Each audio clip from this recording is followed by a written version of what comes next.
purpose of Freethought Forum is to be vigilant to the encroachment of religion into government and to educate the general public as to what a freethinker is.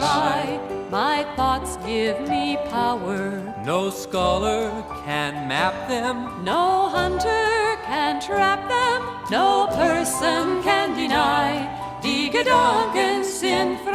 Good evening. My name is Howard Thompson. I'm your host for this segment of Freethought Forum. Freethought Forum has been coming to you for over 11 years in San Antonio under the leadership of Fahringer, the producer. It's dedicated to the idea of free thinking. Free thinking was defined first in 1713 by Englishman Anthony Collins as the freedom to inquire freely into any area of human knowledge and then speak freely about what you found.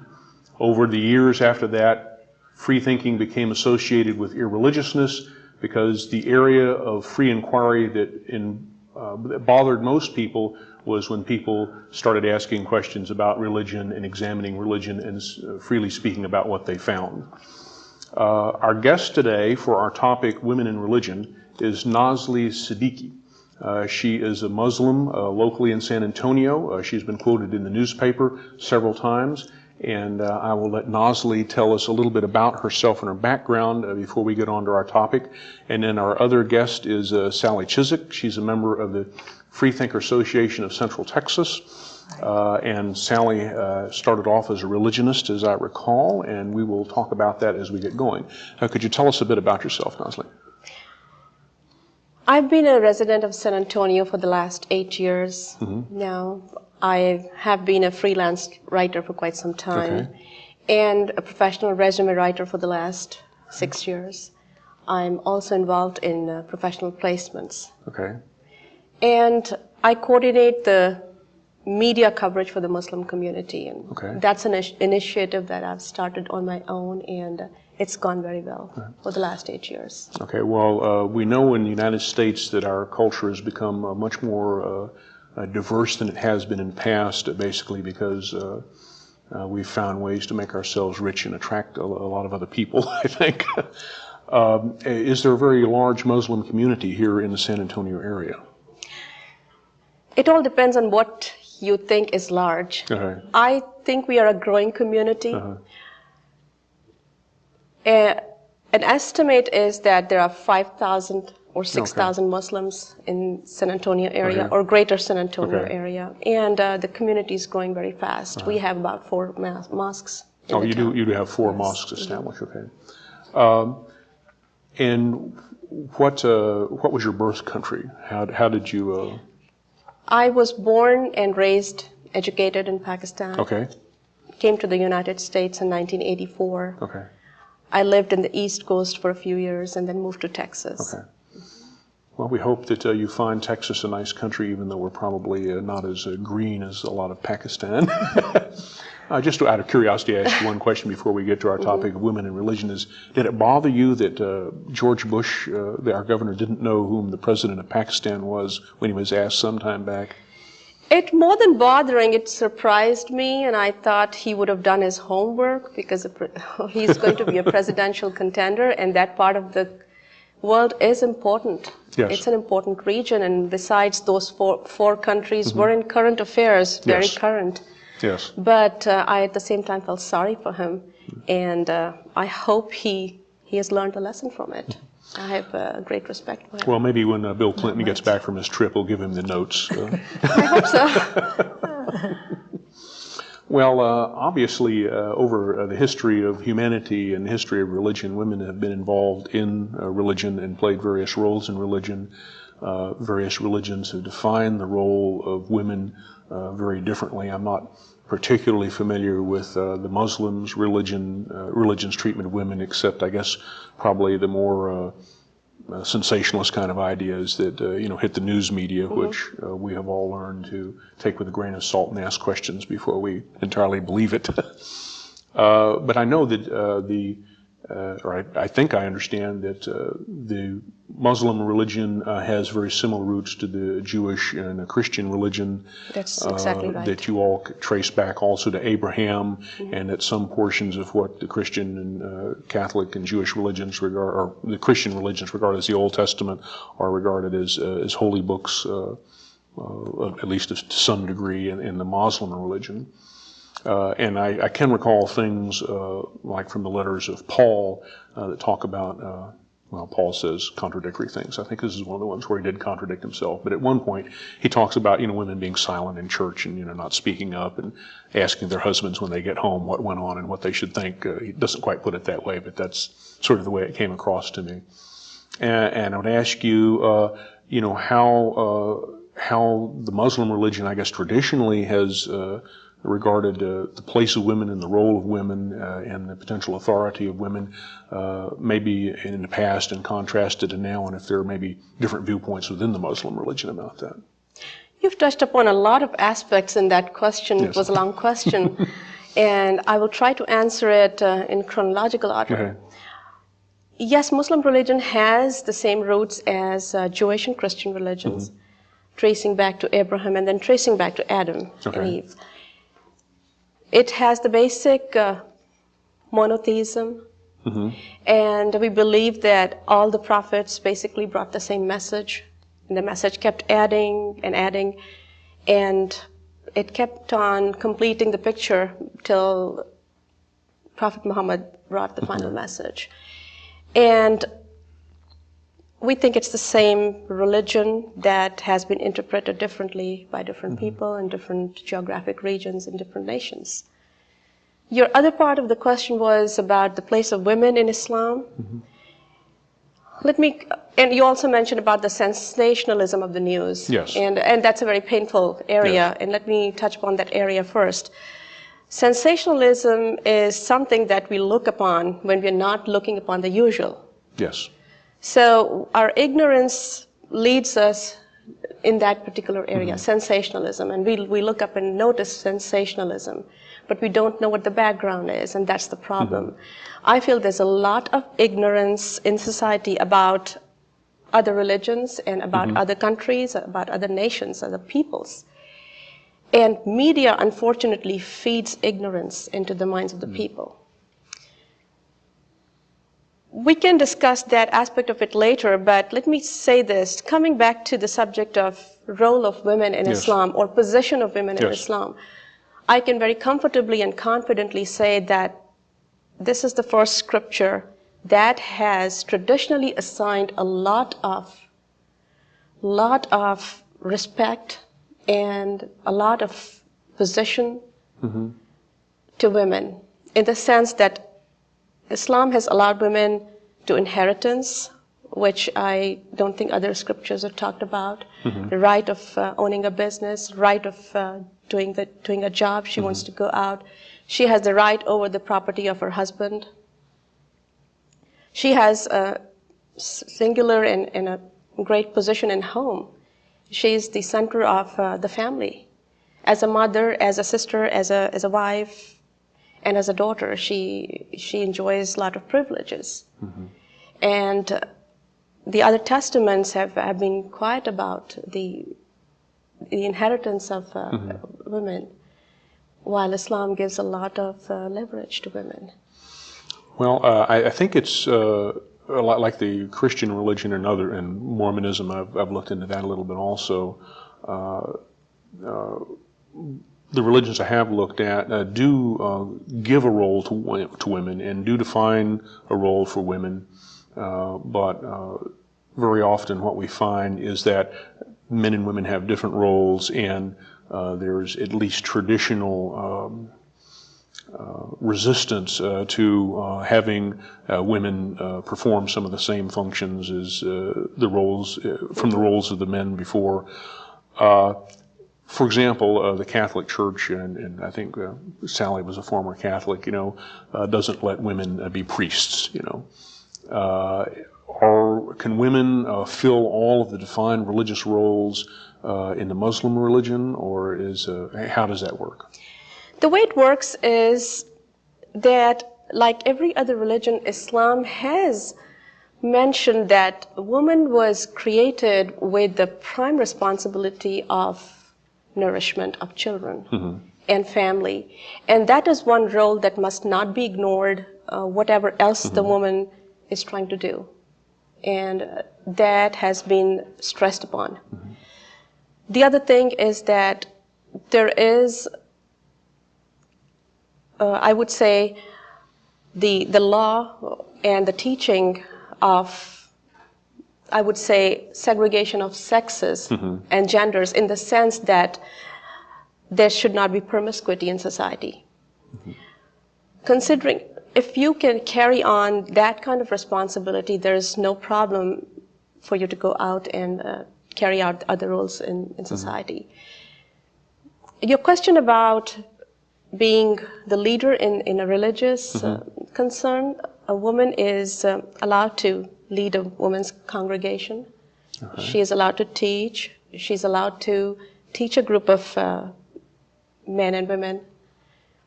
But what she has not been allowed to do is to lead a congregation of prayers in a mixed gathering. Okay, so the pictures, you know, that we would see, I guess, in the popularized movies and in the news, where it's, you know, it's all of the, like the Iranian Ayatollahs, you know, are all men, and the men who are getting up in the towers and calling people to prayer, that's always men. Those are certain kinds of roles that women would not be able to fulfill within the Muslim religion. So your question is why we don't see that in the Well, I'm just asking for confirmation. I guess the question would be then,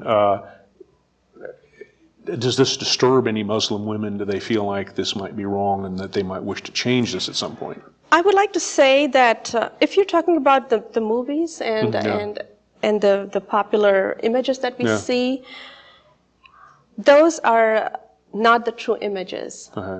But here I would like to say one thing, that the reason that you see more men praying out in the mosques and going out and doing things is because women have, in Islam, women have been given a lot of sanctions. Like if she is not able to go out to the mosque, then she gets the same credits for praying at home. But that doesn't mean she's been forbidden to go and do that. So a lot of women, but men have been obligated to go out and pray in the mosques. So that's, I think, one reason that you see more men as opposed to women praying at home and going out whenever they can, whenever they cannot take out time to go. Yeah, well, I get the impression that in the prayers that you talked about women leading women's prayer groups, you know, all the pictures I see, news and movies, is, you know, it's all men together. I guess they maintain a separate worship if they are at the mosque.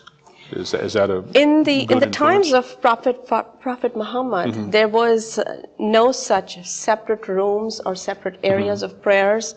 What was maintained was the women's prayer rows setting up behind the prayer rows of men for the reasons of modesty, and that's the tradition that should have been carried on. But some of the cultures have taken this upon themselves, that they have divided the rooms for men and women, and I would say this comes more from their cultural origins rather than the teachings of Islam. And that's probably why you don't see a lot of women pictures or movies praying. May I ask a question here? Sally? Okay, you're describing the role of women, the Muslim world, but is that your country only? What about others like Saudi Arabia or Afghanistan? Is it different there? A good question. I'm describing what I was talking about was not in reference to Pakistan. I was talking about the role of women in Islam, the way Islam sees and the way Islam describes women. But what has happened, like I said, in many societies of the world, cultures have taken over religion and religious teachings, and that has nothing to do with Islam. What is happening in Afghanistan is, in my opinion, deplorable, because they're keeping the women away from education, from performing in the society, from even going out and expressing themselves or showing up in public, which is not really a part of religion. So I would say that what they're doing is a disservice to Islam rather than any service. Let me ask you something else. Since you've been here 8 years, you know how hot it gets in the summertime. Okay, I was in the North Star Mall once, and I saw this man come in with this woman who was dressed in the, I believe it's called chadar, is that right? The black, very heavy, yeah, very heavy looking, hot looking. But he had on short sleeves and, you know, regular slacks. He was very comfortable. She wasn't. I'm sure what you observed is right, because Islam does give us some codes of dressing up, and it does not say cover up what part or how or where what, but the dress code is there, and the dress code is to present yourself with modesty to public, so you don't invite promiscuity. And different people translate it in a different way, interpret it in a different way. So they have come up with their own attires. Yes, someone looks very confining, yes. Well, it sounds like what I read about for the older forms of Judaism and the more conservative forms of Christianity now is you take a general rule, like you've used the term modesty several times, in terms of I guess tempting or seducing people into sexual behavior. And it sounds like what you're describing is from kind of a general rule like that, then other rules come into play in different cultures and then become as if they were written down, That's exactly originally. correct. Okay. Coming from Pakistan into our culture and having been here for 8 years, and obviously America is a different culture, and there are a lot of people in America and outside who would point fingers at a lot of things that go on in this country. How do you find it being in a culture which in many ways allows people a lot more individuality and freedom, but there's also certain costs that go with that and certain things that go with that then makes people uncomfortable. How do you feel about that from what you see as someone who sees our culture fresh, at least fresh through the eyes of a Muslim from Pakistan coming here? By saying this, are you saying that Islam does not allow a lot of individuality or the freedom of expression? That's the impression I get. That is the impression I get. But in terms of the participation of democracy and people speaking out, and the freedom of the press and the courts, it does appear that our nation in the United States, and I would not claim that the United States is the world leader because I'm aware of a lot of our flaws, but there's a lot more chances for individual choice, and maybe what I'm going at is not a thing that relates to religion, but maybe it's more cultural. I get the impression that in a country such as Pakistan and many others for that matter, that children are given less choice in what they do than on average happens here in the United States. That wives get more permission from their husband for what they do than they do here in the United States. Or maybe I just have a wrong impression. Maybe it's even a class kind of thing. I feel, Howard, that you are. Pardon me, but I think you're mixing up religion with culture and religion with the country's constitutions. Coming from Pakistan, I had no problem adjusting in the American society because I was exposed to a lot of Americans, and I had a lot of American teachers. I had studied the English language and English literature, and I had no cultural problem coming here. Okay. You have spoken about the society. Let's talk about the society. Yes. I am an American now. Okay. And I speak with the standpoint of being an American. I'm proud to be an American. And that's the reason I came here. That doesn't mean that I denounce the country of my origin. I'm still a friend of Pakistan. I classify myself a Pakistani American. Yes. I meet with those groups. I try to help those groups integrate in the society. And I do understand being a third world country, being a poor country, Pakistan, or any other country in the South Asian region or other parts of the world does not have the opportunities that the United States of America has. This is a great country. This is a great country not only to live or to have economic emancipation, but also for the freedom of religion or practicing religion, and that's why many people come here. You talk about the opportunities that children have. People in general don't have many opportunities in those countries.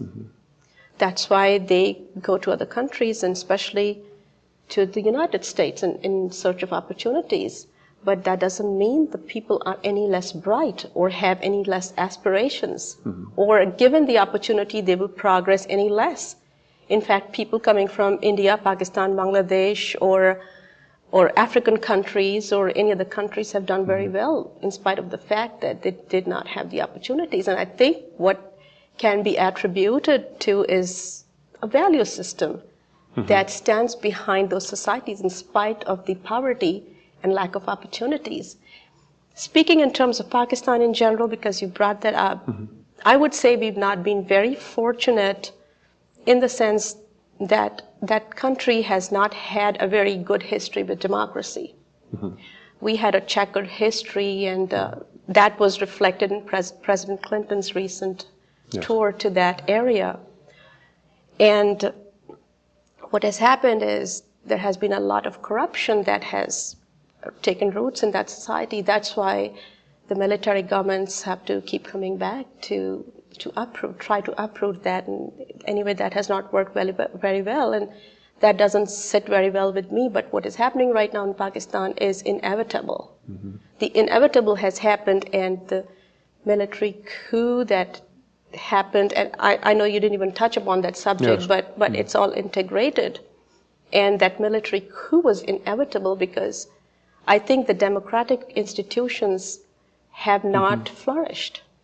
But then what is democracy? Tell me, what is democracy? Everybody has a different idea about democracy.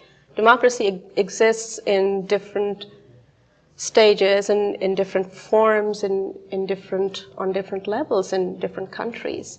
And I think we are still in the cradle of democracy, and the ultimate goal is democracy. The people of Pakistan know that very well, that the ultimate goal is going to be democracy, but they are trying to build the infrastructure towards that. Well, let's see if I can ask a question a bit differently, and maybe I'm kind of trying to search around here and find something, and I think maybe I did a poor job of it. Maybe I should ask the question this way. Within the Muslim community in San Antonio, which you mentioned, where there are 4 mosques, and you are now existing as a kind of small minority religion in a country with a largely different religion, and a lot of secularism for that matter too. Do you see the role of women and the place of women, and how women who are Muslims in Muslim community in San Antonio changing as a result of being in a different society like this, where you are a minority and there's a lot of other kinds of cultural values and opportunities and alternatives available for the women? Okay, focusing on the Muslim women here in San Antonio, I would answer your question by saying that they are not only changing, but they are also changing the environment around them. Because they consist, this community, the women of this community have a lot to offer. They are educated, they have been out in the education field, they have been working, they have been teaching, they have been doing voluntary work, and they have been doing a lot of interfaith meetings in which they're trying to find ways to integrate with other cultures and other religions and other groups. So I would say that the change is mutual. Well, I think the United States is fortunate in the new immigrants we have coming now, because, well, in a sense, maybe we've become very snobbish because we're getting the better educated elite of the world to come to us, whereas before we were it was the poor who mostly labor, came, and the labor we want. the 17 and 1800s. So obviously, when a culture like Islam comes to the United States, and most of the people that come are from the more educated and well-to-do levels of the country from which they departed, that they're going to bring a different kind of more organized, more precise, better understood sense of self for their culture. But do you see this culture changing the role of women within your church, within the mosques and the Muslim religion here and the practices? Yes, like I said, that we understand that things are done a little differently in the society, and we are learning to do that. We've learned to do that, and we are making an impact. And I don't know if that answers your question, but I think women hold a very important part in the development of this community, and are making a big impact on the horizon of San Antonio. In what way? In the way of doing community service, of offering education, and being in the jobs, and making a difference. And how do you feel about other religions or people like us who have no religion? Well, this country offers the options of free thinking and freedom of expression and freedom of being what you are. So I have no problem with that. And I have friends who come from all walks of life who have different ideas. And I don't think that's a ground to define the ground for friendship. Well, that's good to hear. We don't hear that too often. But I'm surprised, why not? Well, because if you have a religion, any religion, you're okay. You're worshiping something. But since we don't worship anything, we are a minority and we are not welcome everywhere. No. I don't think that religion should be the deciding factor of accepting people. I don't think so either, but sometimes it is. Because so since I don't know very many Muslims, I wouldn't know how you would feel about this. But as you just said, you would be friends with anyone, just let me on say their one merits. thing that I would like to admit is coming from a very homogeneous society which is predominantly Muslim. We don't think there could be other people around us, very many people around us. But when we come to this country and we see all different kinds of people, whether it's freethinkers or other religions or people with no deity or people with different sexual preferences, you learn one thing, that you have to accept people for what they are. And you cannot be discriminatory in accepting people and denying their civil rights. Yeah. Well, I see we're about out of time. Too bad. I should maybe begin to wrap up. Of course, as we get going, I think of more and more questions that I could ask, and I do enjoy talking and hearing about different viewpoints and experiences, and I hope you all the Muslims haven't run into too much difficulty in Texas, which is part of what we're dealing with it, and I think we're dealing with it very well. But it's, I think, good to share the ideas and get them out kind of into a free market competition of ideas. My name is Howard Thompson. This is Freethought Forum. And I hope that you all will tune in again next week. This right I must treasure. My thoughts will not cater To duke or dictator, no person can deny. Decadent and sin fry, no person can deny.